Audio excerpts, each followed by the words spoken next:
The late sun bled copper across the endless prairie, turning the twin rails into molten ribbons that cut through sagebrush and stone from one horizon to the other. Oaxaca knelt beside the rusted track, his shadow stretching long and thin across the weathered ties. The last freight had rattled eastward 10 minutes past its coal smoke, dissipating into the vast, indifferent sky, leaving behind only the whisper of wind through dried grass and the distant cry of a hawk circling overhead. He pressed his palm against the iron rail, feeling the residual warmth from the train's passage. The metal hummed faintly, a ghost of motion, reminding him of other vibrations, and the thunder of cavalry horses across contested ground, the boom of howitzers that had torn through Lakota warriors at the Little Bighorn, and a dozen smaller skirmishes that history would forget. Oaxaca had been 19 then, young enough to believe in glory, old enough to understand loss. The scars across his left shoulder and ribs were maps of those days' raised tissue that ached before storms, reminders that survival was never clean. He heard it before he saw it, a thin, desperate cry, weak as a newborn sparrow coming from inside the abandoned boxcar that had sat on the Prairie Rose siding for 2 full seasons. The door hung askew on a single rusted hinge, swaying gently in the rising wind. Tala, his half-wolf dog with her thick white coat and yellow eyes, pressed low to the earth and growled deep in her throat, ears pinned flat against her skull. "Easy, girl," Oaxaca murmured in Lakota, his voice steady as drum beats. "Wang bleak teshni." The eagle does not kill without reason. He approached the boxcar carefully, his moccasins silent on the gravel. The interior was dark, smelling of old wood and rust and something else, something human and afraid. His eyes adjusted, and then he saw her. A pale infant lay wrapped in a threadbare blanket against the splintered floor. Her face was flushed red from crying tiny fists curled tight against her chest. She couldn't have been more than a few days old. Pinned to the blanket with a bent nail was a scrap of paper, the handwriting crude and slanted, the ink already fading. Unwanted. Oaxaca felt something crack open inside his chest, an old wound he'd thought sealed. He remembered the winter after the war when he'd found a Lakota child frozen in the snow, abandoned by settlers fleeing the territories. He'd been too late then. The child's eyes had been open, staring at nothing. Not this time. He slipped one arm beneath the infant, cradling her against his chest, with the gentleness his warrior's hands had learned from necessity. She was light, dangerously light and cold despite the day's lingering heat. He pulled his doe-skin coat open and tucked her inside against his shirt, feeling the frantic flutter of her heartbeat against his ribs. Her skin was like ice paper, translucent and fragile. Tala circled them nose, lifted to catch the scent of whoever had committed this abandonment. In the distance beyond the rail, cut where cottonwoods marked the river's course, thin columns of smoke rose from the visiting Lakota trading camp.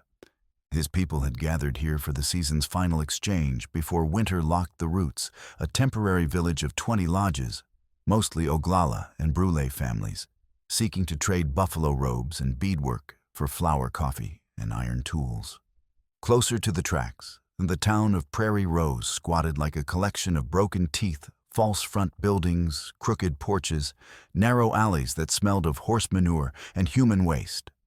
The railroad had brought it to life 5 years ago, and the railroad sustained it for better and worse. A handcar rattled somewhere beyond the eastern curve, its wheels grinding against iron, the maintenance crew making their evening rounds. The temperature was dropping fast. Oaxaca could see his breath, now small clouds dissipating in the chilling wind. The infant whimpered against his chest, a sound so small it barely registered above the rustle of grass. He sat cross-legged on the weathered tie, the baby nestled in the crook of his arm, and spoke first in Lakota, then in English, his voice carrying the weight of promise.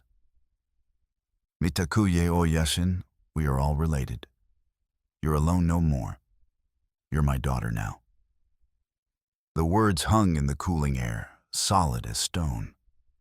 Tala pressed against his leg, her warmth a comfort, her yellow eyes fixed on the infant, with an intensity that spoke of pack loyalty. A light engine whistled far off, the sound swallowed by wind and distance. Ohiteka rose, the child secure against his chest, and began the walk toward town. Behind him, the boxcar door swung shut, with a hollow bang, like a coffin lid, closing on the past.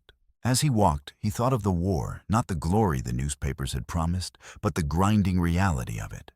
He thought of the Lakota children he'd seen during the forced relocations, their eyes hollow with hunger, their parents' faces carved into masks of endurance. He thought of the promises broken by men in suits who'd never felt a Dakota winter or tasted pemmican made from desperation. This child was white, yes, but she was also abandoned, unwanted, left to die like refuse. In that she was kin to every displaced soul he'd ever known. The war had taught him that suffering recognized no color, only cruelty and mercy. He chose mercy. Tala trotted ahead, her white coat luminous in the fading light, and Ohiteka followed, carrying his new daughter toward whatever future they could build together. Ohiteka was 26 years old, though his face carried the weight of a decade more. The Great Sioux War had ended officially 7 years ago, but its echoes reverberated through every interaction between red and white. He served now as a scout and mediator, walking the narrow, treacherous line between the Lakota camps that moved seasonally through the territories and the towns that sprouted like weeds along the railroad routes. His small cottonwood shelter stood near the river bend, a simple structure of poles and hides that could be dismantled in an hour if necessity demanded. He hunted modestly, mostly rabbits and prairie chickens, and traded intricate leatherwork for flour, sugar, coffee, and the occasional sack of tobacco. Tala had been with him since she was a pup, the offspring of a gray wolf and a settler's Spitz-type farm dog. The union had produced a creature caught between worlds, too wild for towns, too domesticated for the deep wilderness. She was wary of strangers, quick to warn of approaching danger, trained to track game and guard camp. Together, they moved through a world that trusted neither red man nor wolf dog. Prairie Rose was a hard town in a hard country. The Great Western Line had brought money and ambition when the rails reached this far west 3 years ago. And with that prosperity came the inevitable companions of greed and cruelty. The land disputes were constant, and vicious ranchers wanted free grazing routes across treaty lands. The railroad wanted expanded right-of-way to build more sidings and freight stations, and the Lakota camps wanted unmolested passage along the river corridors where their ancestors had traveled for generations beyond memory. The town itself consisted of perhaps 40 permanent structures, a general store, a blacksmith's forge, 2 saloons, a feed and grain warehouse, a tiny jailhouse, and scattered houses ranging from proper clapboard to lean-to shanties. The railroad depot dominated the eastern end of town, a 2-story building painted an optimistic yellow that had already faded to the color of old paper. There were good people in Prairie Rose, though they were often drowned out by the louder voices of ambition and prejudice. Dr. Franklin Pike ran a surgery above the feed store, reached by a narrow external staircase that swayed in strong winds. He was a weary man of 40, with iron-gray hair, cropped military short, and careful surgeon's hands that never trembled. He'd served in the war, though he never specified which side, and no one pressed him, and he treated anyone who walked through his door with coins or trade goods. His fees were fair, his discretion absolute. Pike had a dry wit that emerged at unexpected moments, usually when exhaustion or frustration loosened his tongue. "I've stitched more foolishness than flesh in this town," he'd say while cleaning a saloon brawl wound his voice, carrying equal parts judgment and resignation. Lucille Hart was 22, a schoolteacher from Cincinnati, who'd come west 18 months ago with leather-bound books and dreams of civilizing the frontier through education and proper grammar. She ran a tiny reading room in a converted storage shed behind the general store, teaching children their letters for pennies barter, or sometimes nothing at all. She had dark chestnut hair, always pinned in a tight bun, a sharp jawline that suggested stubbornness, and hazel eyes that missed nothing. She wore simple calico dresses in muted colors, proper but practical, and kept a small locket on a silver chain around her neck, though she never opened it where others could see. When speaking of education, her voice took on an almost missionary fervor. Literacy is liberation. Every child who learns to read gains a weapon against tyranny and ignorance. Cormac Doyle was an Irish widower farmer of 50, dirt poor but generous, who worked a failing claim 3 miles south of town. He had gnarled hands like tree roots, a shock of white hair that refused taming, and a tendency toward colorful profanity that he tried, mostly unsuccessfully, to moderate around women and children. "Ah, blast it to hell and back," he'd mutter when his plow hit another stone, then glance around guiltily. "Beggin' your pardon, Lord, but you did put an awful lot of rocks in this patch of earth." Despite his struggles, he still brought sacks of grain to the reading room for children whose families couldn't pay. Then there were the men who held power. Foreman Bertram Lyle of the Great Western Line was 40 years old and built like a bull-thick shoulders, barrel, chest, arms, corded with muscle. From years of physical labor, before he'd climbed into management, he wore tailored suits, now kept his mustache waxed to sharp points, and smoked expensive cigars shipped from Chicago. He ran the railroad operations with ruthless efficiency, maximizing profit through every available means, inflated freight rates, land speculation side deals with corrupt officials. He viewed the Lakota camps as obstacles to be removed, preferably through legal pressure. But he wasn't above extra-legal methods if the situation demanded. Sheriff Alden Crowley was 45, a politician first and lawman second. He had polished boots, a silver badge that gleamed brighter than his conscience, and a ledger full of favors owed and collected. Unlike the stereotypical corrupt Sheriff, Crowley was intelligent, dangerously so. He kept meticulous records, spoke in measured tones, and cultivated an image of reasonable authority.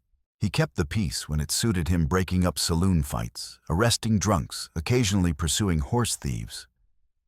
But he turned conveniently blind when money crossed his palm or when his benefactors requested discretion.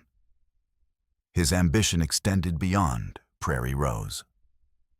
He saw the town as a stepping stone to territorial politics, perhaps even a seat in the legislature when statehood came. Together, Lyle and Crowley formed a partnership of mutual corruption. Lyle wanted the Lakota camp pushed beyond the rail cut to expand operations, and Crowley wanted the bribes that came with looking the other way.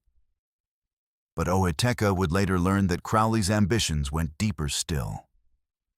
Ohiteka carried the infant straight to Dr. Pike's surgery, moving quickly through the darkening streets. A few townsfolk glanced at him, some with curiosity, others with the flat-eyed hostility that he'd learned to expect, but no one stopped him. He climbed the external stairs, the wood creaking under his weight, and pushed through the door without knocking. Dr. Pike looked up from his desk, where he'd been writing in a leather-bound journal by lamplight. His spectacles slid down his nose as he frowned. Ohiteka. Then his eyes dropped to the bundle in the scout's arms. "What do you have there?" "Found her near the tracks, inside the boxcar on the siding." Pike rose immediately, his chair scraping against the floor. He cleared space on the examination table, sweeping aside instruments and bottles with practiced efficiency. "Lay her down. Gently." Ohiteka unwrapped the threadbare blanket, revealing the infant's pale skin, her tiny limbs curled against her chest. She whimpered a sound that tore at something deep in his gut. Pike's hands moved quickly, checking her limbs for breaks, listening to her chest and lungs, with a stethoscope examining her eyes, mouth, and the soft spot on her skull. Severely undernourished. Pike muttered, his voice tight with controlled anger. "Dehydrated. Look here." He pointed to a fading bruise near her right ear, roughly the size of an adult thumbprint. "Someone struck her, hard. probably trying to silence her crying. Ohiteka's jaw tightened. Will she live? If we feed her properly and keep her warm, yes. Her lungs are strong, she's a fighter. Pike glanced up, meeting Ohiteka's eyes. What do you intend to do with her? Raise her. Pike studied him for a long moment, then nodded slowly. All right then. She'll need goat's milk. Cow's milk is too rich for an infant this young. Warm it, test it on your wrist before feeding. You'll need bottles, cloth for wrapping, and someone to watch her when you're out scouting. The door opened behind them, and Lucille Hart stepped inside, carrying a wicker basket of mending. She froze when she saw the baby on the examination table, her eyes going wide. Merciful heavens, not much mercy in this, Pike said grimly. Someone left this child to die on the tracks. Lucille set the basket down and moved to the table, her hands already reaching for the child. She needs milk, warm, and a proper blanket. This rag is useless. When Lucille reached for the infant, Ohiteka hesitated, a protective instinct flaring. Their hands overlapped around the tiny body, Lucille's fingers brushing his, a moment of shared weight that felt more intimate than it should. Her skin was soft against his calloused palm, warm, steady. Their eyes met and something passed between them, recognition perhaps, or the beginning of understanding. She didn't pull away first. Neither did he. She'll need a name, Lucille said softly. Ohiteka heard his grandmother's voice in memory. Names carry power. Choose them when the path is clear. Names wait until they fit, he answered. Lucille nodded, accepting this. She lifted the child with practiced care, wrapping her in a wool shawl from her basket. The baby quieted against her chest, responding to warmth and gentle motion. Lucille hummed softly a melody Ohiteka didn't recognize, probably some hymn from her childhood. Pike handed Ohiteka a written list: goat's milk glass, feeding bottles with rubber nipples, soft flannel, for wrapping a proper wooden cradle if he could afford it. Trade or buy, I don't care which. But get these things tonight. Ohiteka took the list and descended the stairs into the cooling night. The general store was still open, lamplight spilling from its windows. He entered the bell above the door, jingling, and approached the counter where the proprietor, a thin man named Samuel Beckett, stood counting coins. I need supplies, Ohiteka said, laying out his trade goods: a beaded belt with intricate geometric patterns, a pair of deer-hide gloves with fringe, and a small leather pouch decorated with porcupine quills. Beckett examined the goods with a critical eye, then nodded. Fair trade. What do you need? Ohiteka read from Pike's list. Beckett gathered the items, wrapping them in brown paper and twine. As Ohiteka turned to leave, Beckett cleared his throat. You're taking in that baby? I am. Folks will talk. Folks always talk. Beckett smiled faintly. True enough. Good luck to you. Ohiteka returned to the surgery, where Lucille had coaxed the infant to drink a few sips of sugar water from a spoon. Pike heated goat's milk over a small spirit lamp, testing the temperature carefully before pouring it into a bottle. Lucille fed the baby slowly, patiently, while Ohiteka and Pike watched in silence. She's stronger than she looks, Lucille murmured. Fighting to live. She has reason to now, Pike said, adjusting his spectacles. Though I suspect her first few days in this world taught her that fighting is necessary. That night, Ohiteka built a cradle board from willow branches and rawhide strips, working by firelight near his cottonwood shelter. His hands moved with muscle memory, bending wood, lacing leather, creating the traditional carrier that Lakota mothers had used for generations. He lined it with soft rabbit fur and padded the headrest with folded cloth. When it was finished, he placed the sleeping infant inside and secured her gently. He warmed flat river stones in the fire's coals, wrapped them in layers of cloth to prevent burns, and tucked them around the cradle board for warmth. When the baby woke crying in the deep hours before dawn, he held her against his chest, feeling the frantic beat of her heart, and sang a Lakota lullaby his grandmother had taught him. Hokshila wang lila washte, a child, very good. Ang petu king, lila washte, the day is very good. Hang happy king, lila washte, the night is very good. The baby quieted, soothed by the rhythm of his voice and the warmth of his skin. Tala lay beside them, her body a white curve of protective warmth. Ohiteka watched the stars wheel overhead and felt the weight of fatherhood settle into his bones, not as burden, but as purpose. By dawn, the infant was sleeping peacefully in the cradle board, and Ohiteka sat outside Pike's surgery, exhausted but steady. The sun climbed, turning the sky from gray to rose to hard, bright blue. Lucille arrived carrying fresh goat's milk and a bundle of soft cotton cloth. "You didn't sleep," she observed. "Neither did you," he replied, noting the shadows under her eyes. She smiled faintly. "Fair point. May I?" She gestured to the space beside him on the wooden step. "Please." She sat close enough that he could smell the lavender soap she used and see the small ink stains on her fingers from grading slates. For a moment, neither spoke. The town was waking. A dog barked, a rooster crowed somewhere, a hammer rang against an anvil. Someone left her to die. Lucille said finally, her voice tight with anger. "What kind of person does that? A desperate one, or a cruel one? Maybe both. Do you think her mother is still alive?" "I don't know, but I'll find out." Lucille turned to study his face, her hazel eyes searching. How? By tracking the trail, finding where she came from. That could be dangerous. Most things worth doing are. She was quiet for a moment, then reached into her pocket and pulled out a pale green scarf embroidered with small white flowers along the edge. "Take this. For the baby. Nights are growing colder." Ohiteka accepted the scarf, their fingers brushing again, that same electric contact, brief but unmistakable. The fabric was soft, clearly well made, probably one of her few personal luxuries. "You're sure?" "I'm sure. Bring her back safely." "I will." Lucille hesitated, then added quietly, "And come back safely yourself, Ohiteka." She paused, choosing words carefully.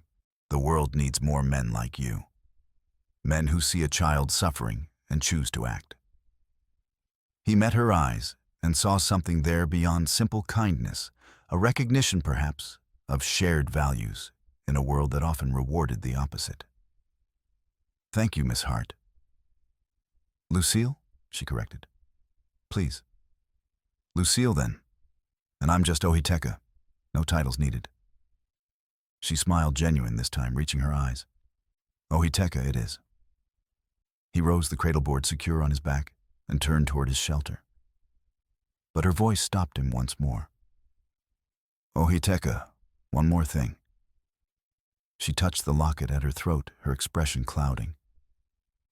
"That locket I wear, it holds a picture of my cousin. She went west 2 years ago, seeking a better life through a matrimonial service. Estelle was her name, Estelle Hart. We lost contact after she reached the territories. If you find anything about the women who travel these routes, I'll let you know." He promised, noting how her voice had dropped when she spoke her cousin's name, the grief barely masked. She nodded, and he saw sorrow flicker across her face before she masked it with composure. "Thank you. Be safe." That night, a week after he'd found the infant, Ohiteka sat by a low fire near the river, with the baby strapped to his chest in the cradle board. The flames crackled softly, sending sparks spiraling upward into the darkness.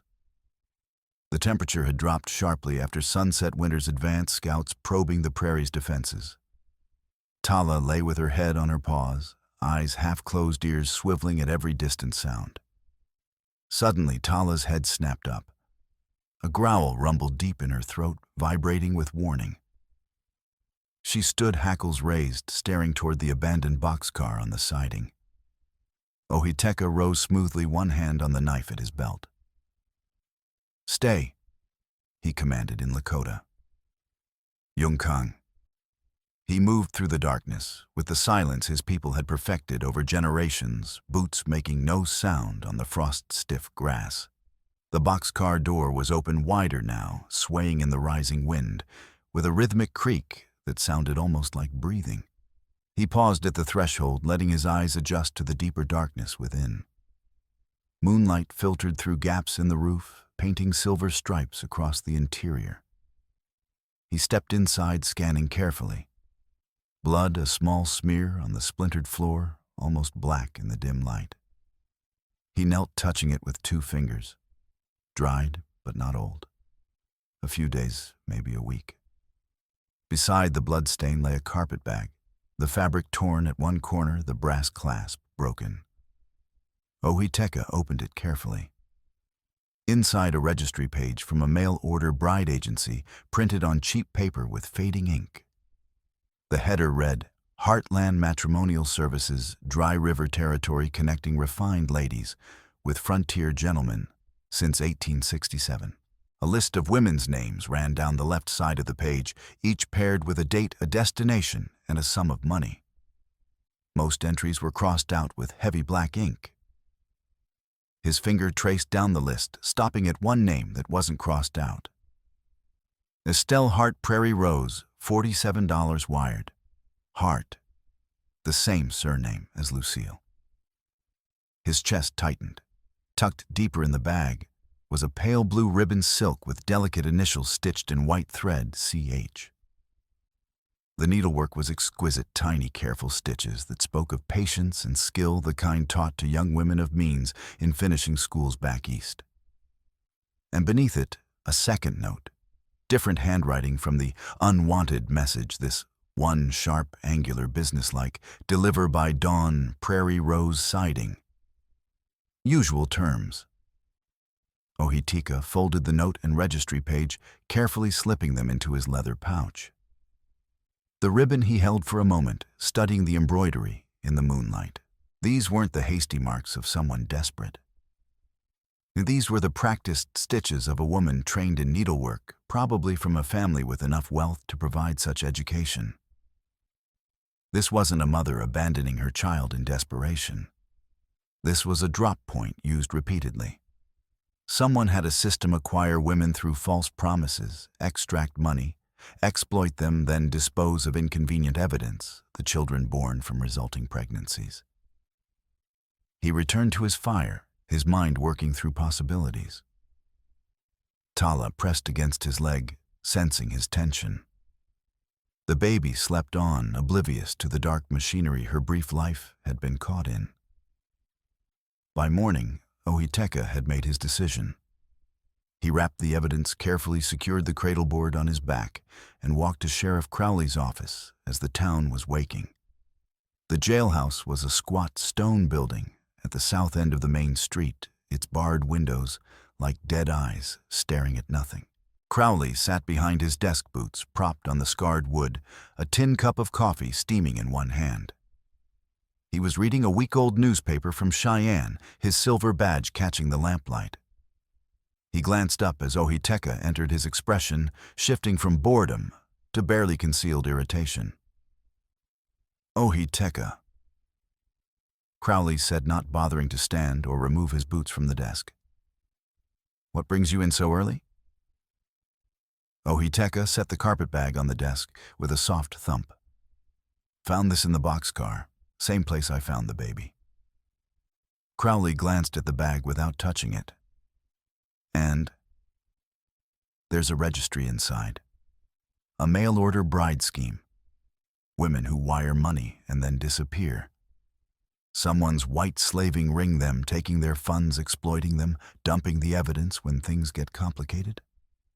Crowley sipped his coffee, his expression unchanged.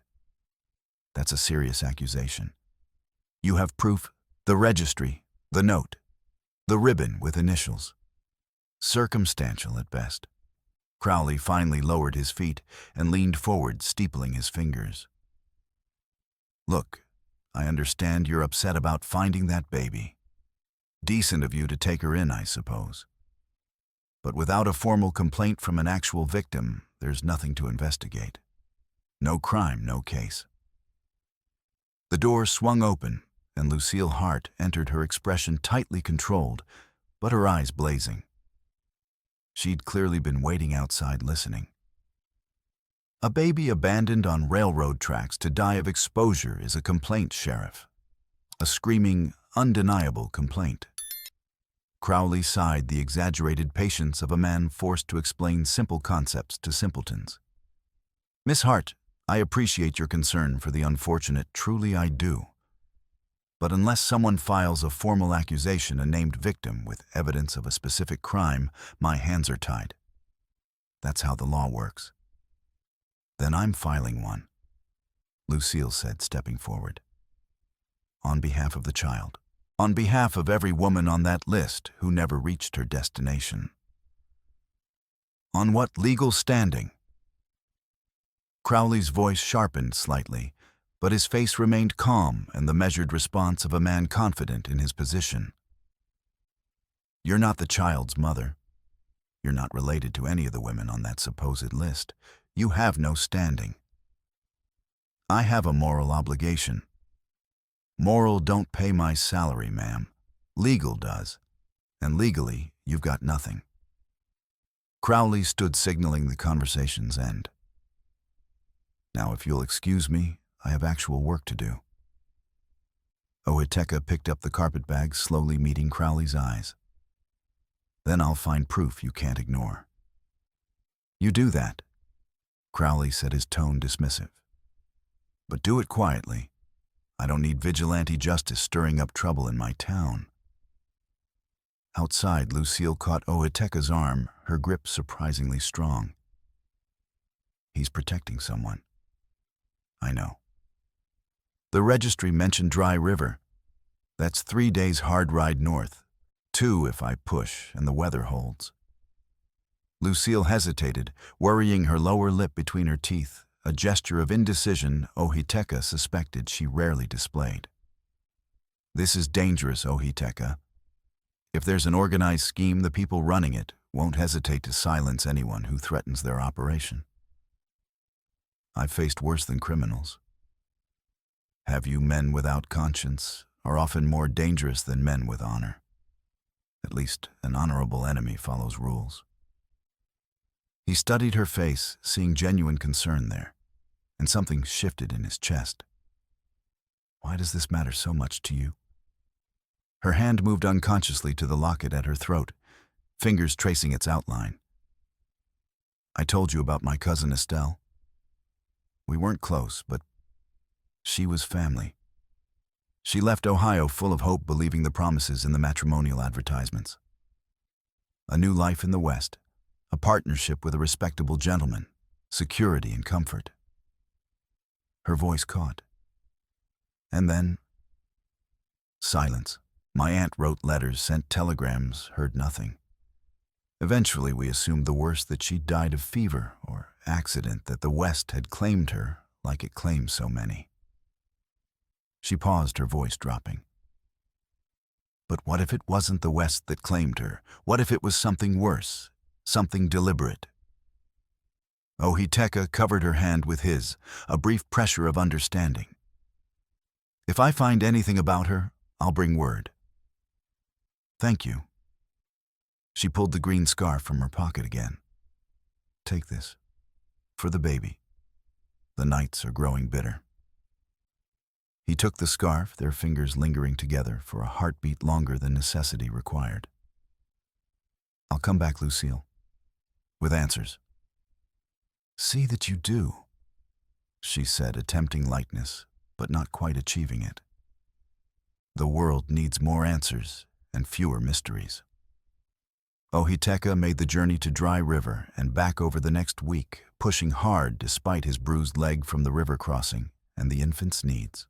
He gathered testimony from Loud Larry, the stage driver, and Mrs. Chen at the Chinese laundry building, a picture of the white slaving ring operation that had moved south to Prairie Rose for the sheriff's cooperation and the railroad's infrastructure.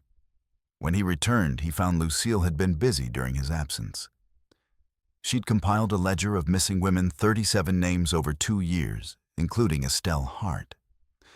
Dr. Pike had quietly interviewed townspeople about suspicious injuries and disappearances. Cormac Doyle had watched the railway office, noting patterns of unusual freight and telegraph activity. Together, the 4 of them formed a quiet conspiracy meeting in Pike's surgery after dark to plan their next move. "We need direct evidence," Pike said, spreading Lucille's ledger across his examination table. "Something that ties Lyle and Crowley directly to the scheme. The coded telegrams would do it." "The railway office keeps logs," Lucille said. "Every telegram is supposed to be recorded by law." "The clerk won't cooperate," Cormac muttered, whittling a piece of pine with nervous energy. "Scared as a rabbit in a wolf den, that one." "Then we don't ask permission," Lucille said calmly. Oiteka felt a smile tug at his mouth. "Miss Hart, are you suggesting we break the law?" "I'm suggesting we investigate a crime using whatever methods prove necessary." Her chin lifted. "Sometimes civilization requires temporarily setting aside civilized niceties." "Now there's the spirit," Cormac said with approval. "Knew I liked you for a reason, lass." They executed the break-in 2 nights later, using Cormac's runaway wagon as distraction.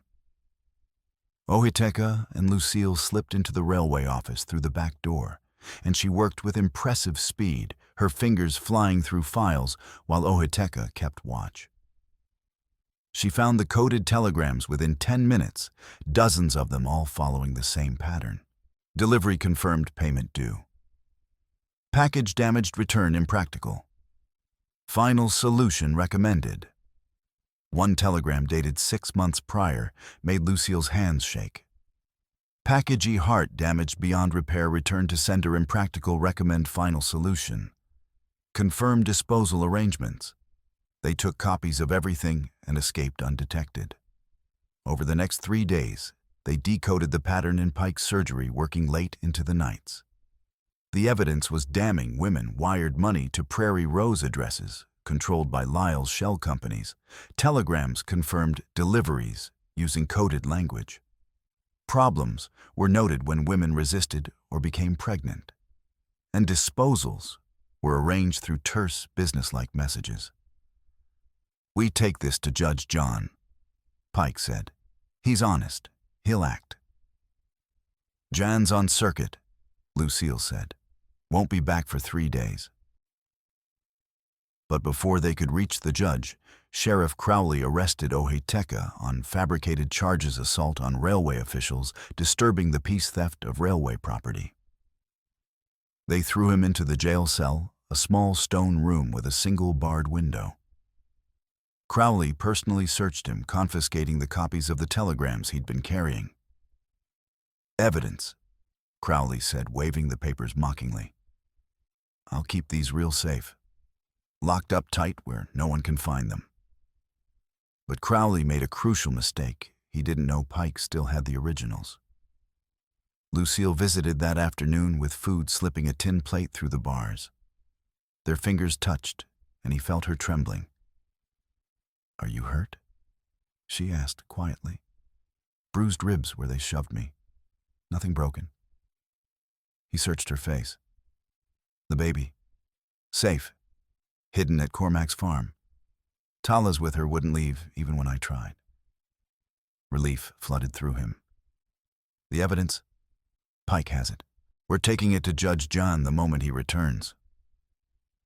Her voice dropped to barely above a whisper. "Oiteka, I heard Crowley talking to those bounty hunters. He plans to hand you over tonight. They'll claim you resisted. Shoot, you call it self-defense." He moved closer to the bars, covering her hands with his. "Then you and Pike need to get that evidence to the judge. Don't wait for me." "Stop talking like that." Lucille said fiercely, her fingers curling around the iron bars. "We're not leaving you to die. Listen to me. That evidence is more important than one man. Stop." Her voice cracked. "You don't get to die, Ohiteka. That baby needs you." She stopped, the unfinished sentence hanging between them. "You what?" he asked softly. She met his eyes, tears bright and unshed. "I need you too. To help raise her. To partner with me to..." She took a shaky breath. The world needs good men too desperately to lose them to corrupt sheriffs. It wasn't a declaration of love, they hadn't known each other long enough for that. But it was something equally profound. An admission of dependence, of shared purpose, of a future she wanted to build together. "I'll come back," he promised, squeezing her hands. "Walensby, I promise." She nodded, blinking rapidly. "You'd better. I'll never forgive you if you don't." That night, Pike and Cormac executed their escape plan. While Pike distracted the deputy with a medical examination, Cormac worked at the crumbling rear wall, prying loose boards. Ohiteka slithered through the gap, his bruised ribs screaming, and rolled into Cormac's wagon. They made it to Pike's surgery without pursuit. Lucille was waiting, and when Ohiteka stepped inside, she crossed the room and handed him the cradle board with little birds sleeping inside. He held his daughter close and met Lucille's eyes over the baby's head. "Thank you," he said simply. "Always," she replied. But Pike brought grim news. Lyle's planning something big, a track maintenance demonstration on the river trestle tomorrow night. He's going to run a locomotive across while setting charges for structural repairs. "The Lakota camp." Ohiteka said, understanding immediately. "Exactly." Pike confirmed, his voice tight. "If the demonstration goes forward, he'll use it to justify forcing them off the land, or worse, arrange an accident." "Then we stop him," Ohiteka said, "by keeping the trestle intact and getting proof to the marshal." They formed a two-part plan. Lucille would ride to Windmill Flats and wire the U.S. Deputy Marshal directly, taking the evidence with her. Ohiteka and Cormac would sabotage Lyle's charges on the trestle, buying time until the law arrived. As Lucille prepared to leave, Ohiteka pulled out the small folding knife she'd given him weeks ago. "Take this, for protection. You might need it more. I have other weapons. Take it, please." She accepted the knife, their hands lingering together in the darkness. "Ohiteka, when this is over, when we've won, I want us to raise her together. Properly, as a family." It was the closest either had come to acknowledging the bond growing between them. Ohiteka felt his throat tighten. "I want that too. Mitakuye family." She rose on her toes and pressed a brief kiss to his cheek. "Then don't die. Come back to us." "I will. Walensby." She mounted the horse and rode into the darkness toward Windmill Flats, carrying their only hope. The storm rolled in at dusk the next evening, a towering wall of black clouds boiling up from the western horizon, pushed by winds that bent the prairie grass flat and sent tumbleweeds cartwheeling across the open ground like frightened animals. Thunder rumbled like distant artillery, and lightning forked jagged and brilliant against the darkness. The temperature dropped 20 degrees in as many minutes, and the first fat raindrops hit like thrown pebbles, hard enough to sting exposed skin. Ohiteka and Cormac moved through the chaos toward the river trestle, each dragging 2 heavy burlap sacks they'd soaked thoroughly in the river. The plan was simple, but dangerous. Dampen Lyle's powder charges to render them inert. Cut the fuses, sabotage the detonation system before the demonstration could proceed. The trestle was a skeleton of wooden beams and iron braces spanning 80 feet across the churning river. During normal conditions, the water ran perhaps 20 feet below the lowest beams. Now swollen from the rain that had been falling upstream for hours, it ran high and violent brown water churning with debris torn from the banks, carrying branches, whole uprooted bushes, what looked like part of a wagon wheel spinning crazily in the current. The air smelled of ozone and wet earth and danger. Lyle's powder is beneath the crossbeams. Ohiteka shouted over the wind rain, streaming down his face. We dampen it, cut the fuses, he's got nothing. And if we fail, Cormac shouted back. The trestle collapses, the camp burns, people die. We don't fail. Right then. Cormac grinned fierce and a little mad. No pressure at all, eh? They crawled onto the trestle as lightning split the sky, illuminating the structure in stark white relief, a lattice of wood and iron suspended over chaos. The wooden beams were slick with rain, treacherous as ice. Wind tore at their clothes with visible force, and the river snarled below like a living thing hungry for victims. Tala had followed them, and now she crawled belly low along the planks, whining but refusing to abandon Ohiteka. Ohiteka reached the first powder charge, a bundle wrapped in waxed canvas and secured to the underside of a crossbeam with rope. He pulled his knife and sliced through the waterproof wrapping, exposing the black powder beneath. He covered it with wet burlap, thoroughly soaking the powder, then cut the fuse. The severed end fell into the river, swallowed instantly by the churning water. They worked methodically, moving from charge to charge. Ohiteka's bruised ribs screamed with every stretch and twist, and his hands were numb from cold, making his grip uncertain, but he forced himself to stay focused. 3 charges down. 4. 5. Lightning struck close, blindingly bright, so near that Ohiteka smelled burning air, instantly followed by thunder that shook the bridge so hard he felt the vibration in his teeth. He flinched, his grip slipping on the wet beam, and suddenly he was dangling over the river, one hand clawed around a wet beam, his legs swinging over emptiness. The current below roared invitation, promising swift and brutal death. Hang on. Cormac lunged forward, both hands closing on Ohiteka's belt. I've got you, lad. Don't you dare let go. Cormac hauled with the desperate strength of a man who'd spent decades wrestling stubborn earth and ornery livestock. Muscles honed by years of farm work strained as he pulled Ohiteka's weight back toward the beam. Ohiteka scrabbled with his free hand, found purchase on a crossbrace, and pulled himself up. He lay flat for a moment, gasping pain radiating through every nerve, the rain hammering his back. You all right? Cormac yelled. Been better. Ohiteka pushed himself up.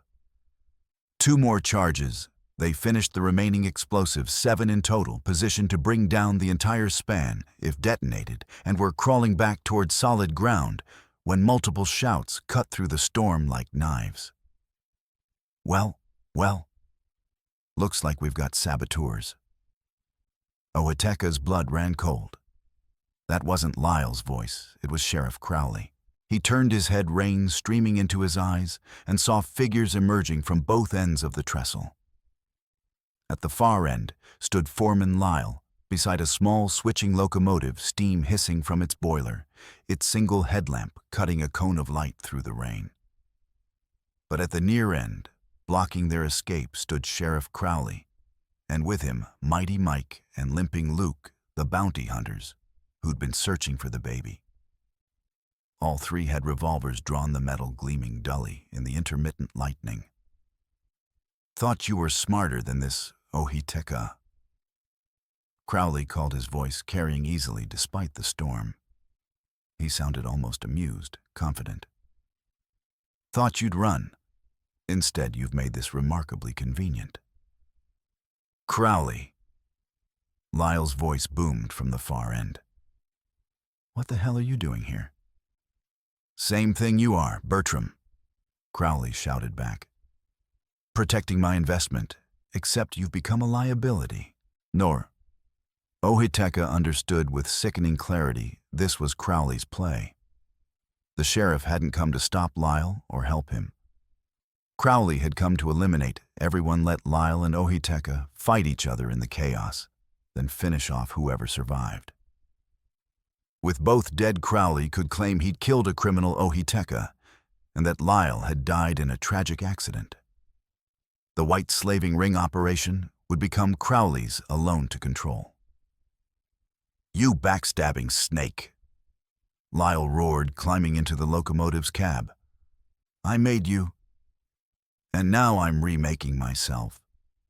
Crowley fired toward Lyle, the shot going wide, but making his intentions clear. Lyle opened the locomotive's throttle with a savage yank. The engine lurched forward with a shriek of steam wheels grinding wet rails.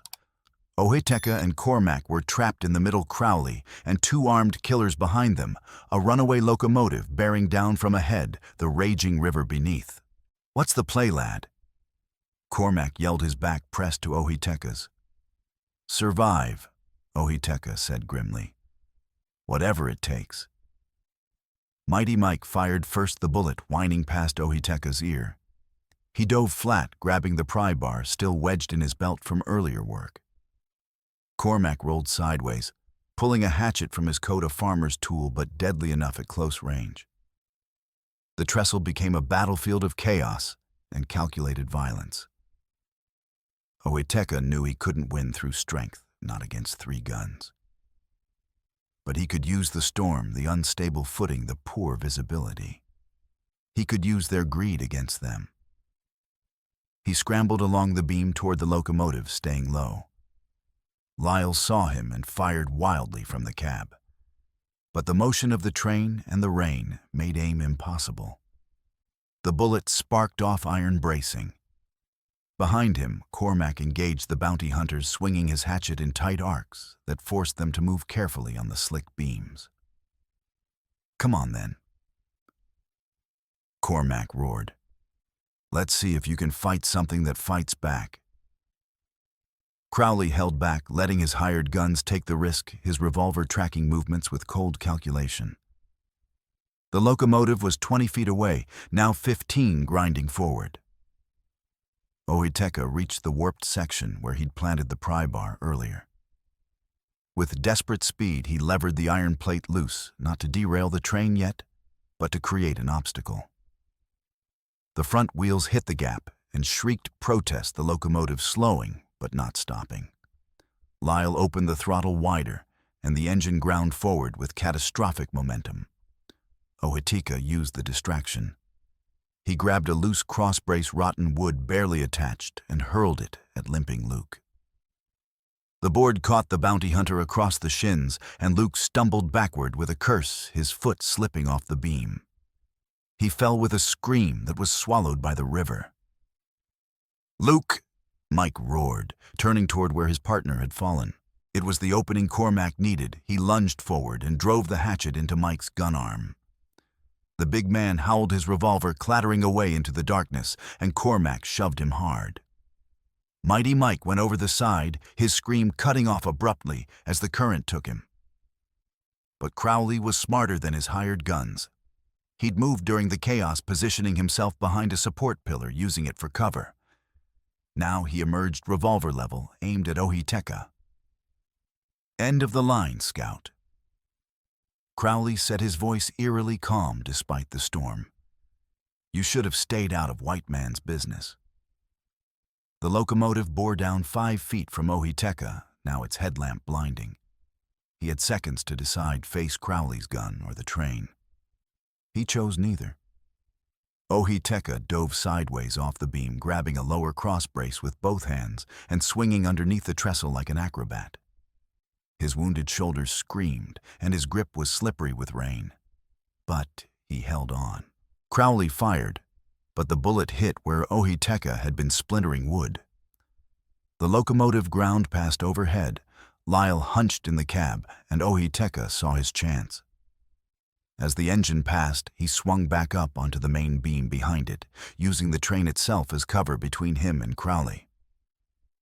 Lyle saw him and screamed with rage, trying to turn in the confined cab.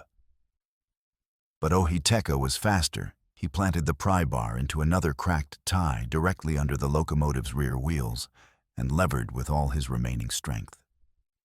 The tie gave way with a crack like a gunshot. The rear wheels lost purchase, and the locomotive's back end slewed sideways with a horrifying grinding sound. The engine tilted at a 45-degree angle, wheels spinning uselessly, and came to a shuddering halt halfway across the trestle. Lyle scrambled along the tilted boiler boots, slipping on wet metal, his face purple with rage. "This is my railroad, my operation. You're nothing but a savage who—" His words cut off as Cormac appeared from the other side and swung his hatchet. The blade buried itself in the locomotive's steam valve. Superheated steam exploded outward in a geyser, and Lyle screamed, throwing his arms up to protect his face. The blast caught him full on, and he stumbled backward off the tilted boiler. He fell 15 feet and slammed into a support beam before gravity took him the rest of the way into the river. The current swallowed him immediately. "One down," Cormac yelled. But Crowley was already moving, circling around the canted locomotive, his revolver steady. "Impressive," he called. "But you're both exhausted, and I still have bullets. How long can you keep this up?" Owiteka met Cormac's eyes. The Irishman was bleeding from a cut across his forehead, his breath coming in ragged gasps. They were at their limit. Tala suddenly barked sharp urgent from the far end of the trestle. Owiteka glanced that direction and saw movement. Riders approaching through the rain. "You hear that, Crowley?" Owiteka shouted. "That's the marshal. Your game's over." "Nice bluff," Crowley said. "But I'm not—" A voice boomed across the trestle, cutting through even the storm. "Sheriff Crowley, this is U.S. Deputy Marshal Thomas Garrett. Throw down your weapon and surrender." Crowley's face went white, then flushed with fury.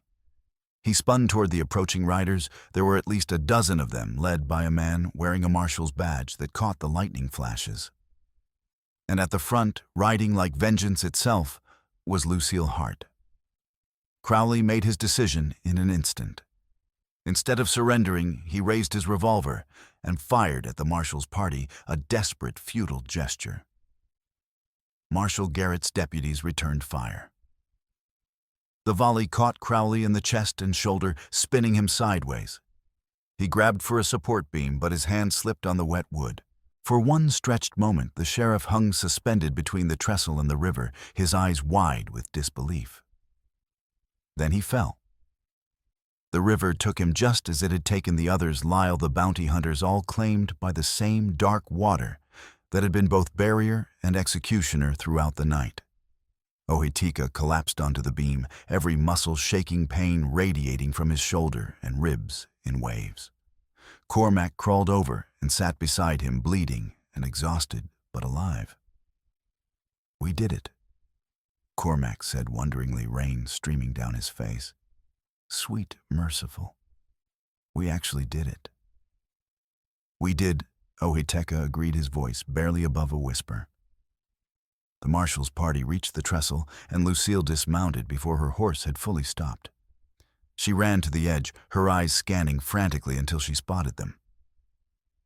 "You're alive," she breathed, and the relief in her voice was so profound it made Owiteka's chest ache.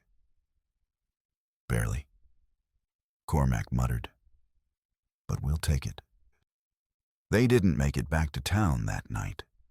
Owiteka's shoulder wound had reopened, bleeding steadily, and Cormac's head injury was worse than he'd admitted, a deep gash that Pike would later say had come within inches of fracturing his skull. Marshal Garrett's men helped them off the trestle and back to Prairie Rose, but by the time they reached Dr. Pike's surgery, both men were barely conscious. Pike took one look at them and started barking orders. "Lucille, get water boiling.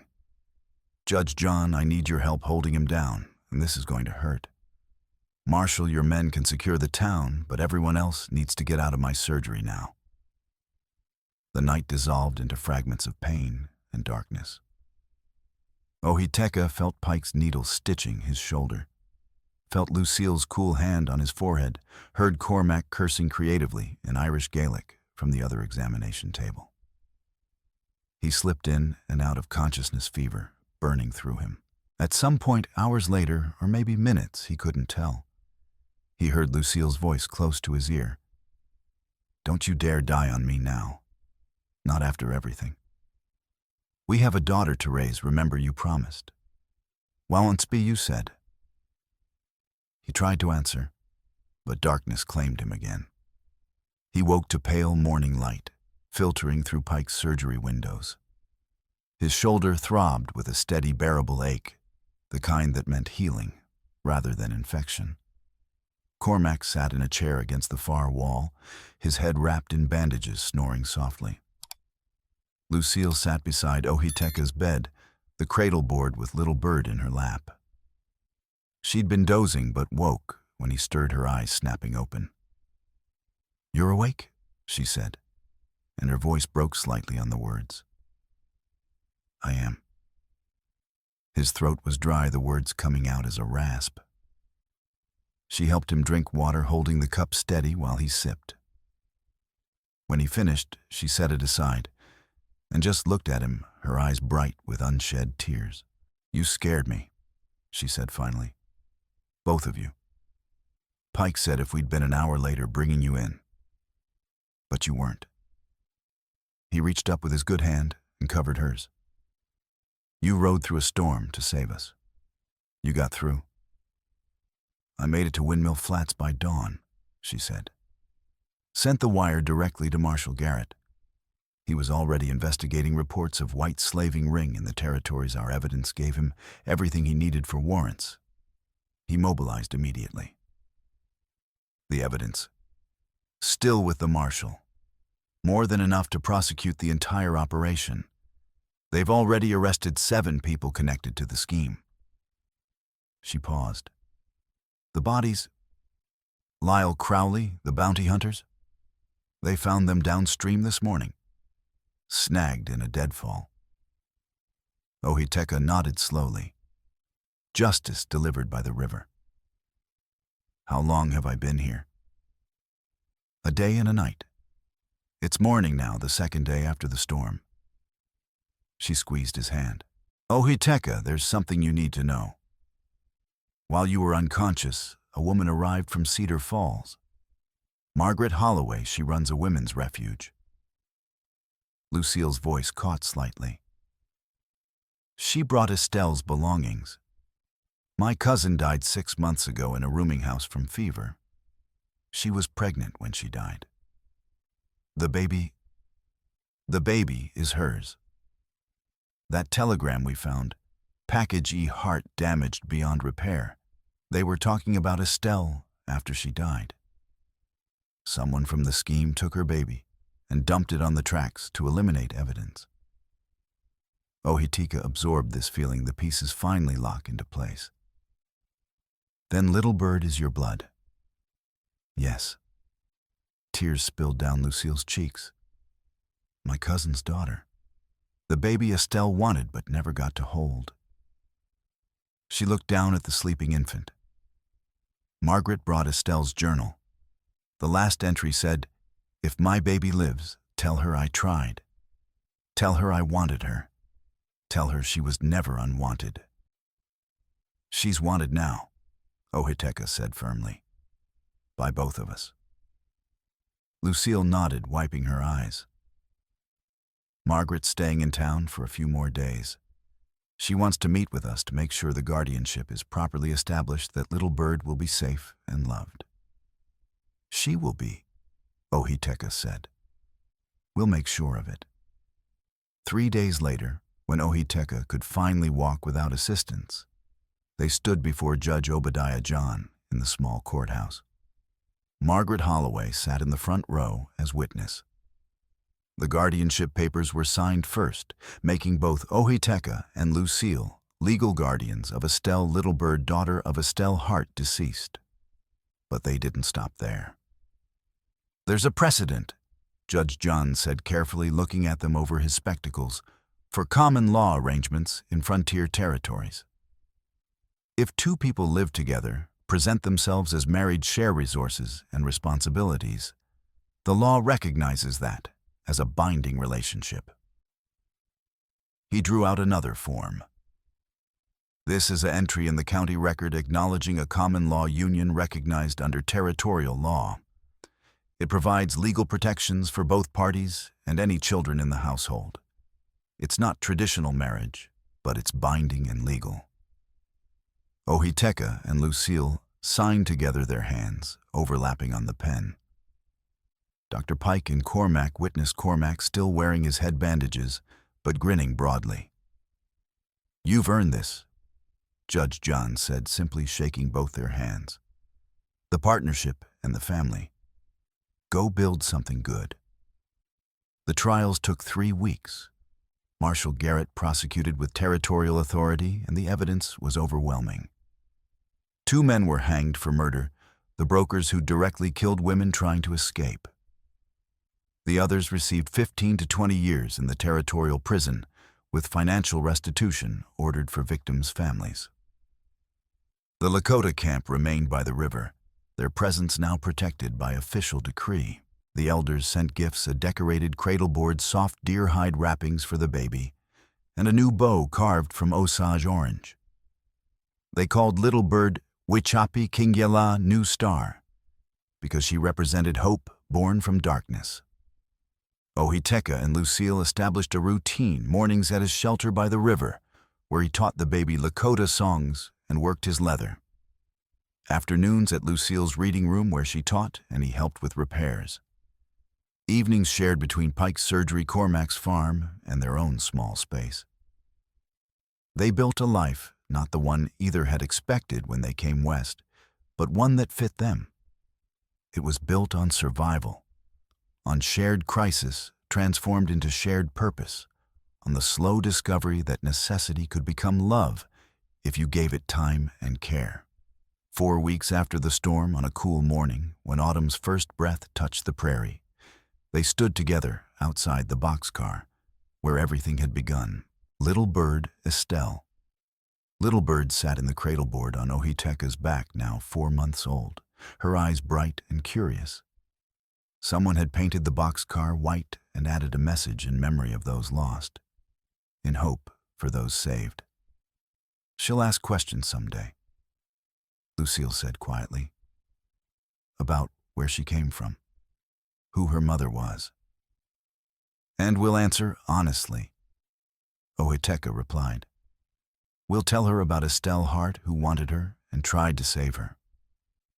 We'll tell her about the people who failed her and the people who rescued her. We'll give her truth. And love," Lucille added, slipping her hand into his. "We'll give her love." They walked away from the boxcar together, toward the town where they'd built a life against the odds. Tala trotted ahead, her white coat bright against the green grass. Behind them, the painted message caught the morning light. Ahead, the reading room's windows glowed warm. Life would continue hard, demanding beautiful in its small moments and large purposes. There would be challenges, prejudice from some townsfolk, questions about their unconventional family, the daily grind of survival in harsh land. But there would also be joy. Little Bird's first laugh, first words in 2 languages, first steps, taken while Tala circled protectively. The prairie stretched around them, vast and unforgiving as always, but no longer quite so empty. They had carved out space for themselves, not through conquest or cruelty, but through courage, compassion, and the stubborn belief that even broken things could be mended, that even lost children could find home, that even in the hardest country, love could take root and grow. The white-coated dog trotted ahead, her yellow eyes scanning the horizon. The baby gurgled contentedly in her cradleboard, warm and safe. The man and woman walked side by side, their shoulders touching, their hands joined. And above them, the endless sky arced blue and clear, witnessing the continuation of an old story. In a new form, the story of survival, of family forged rather than born of home, built from determination and choice.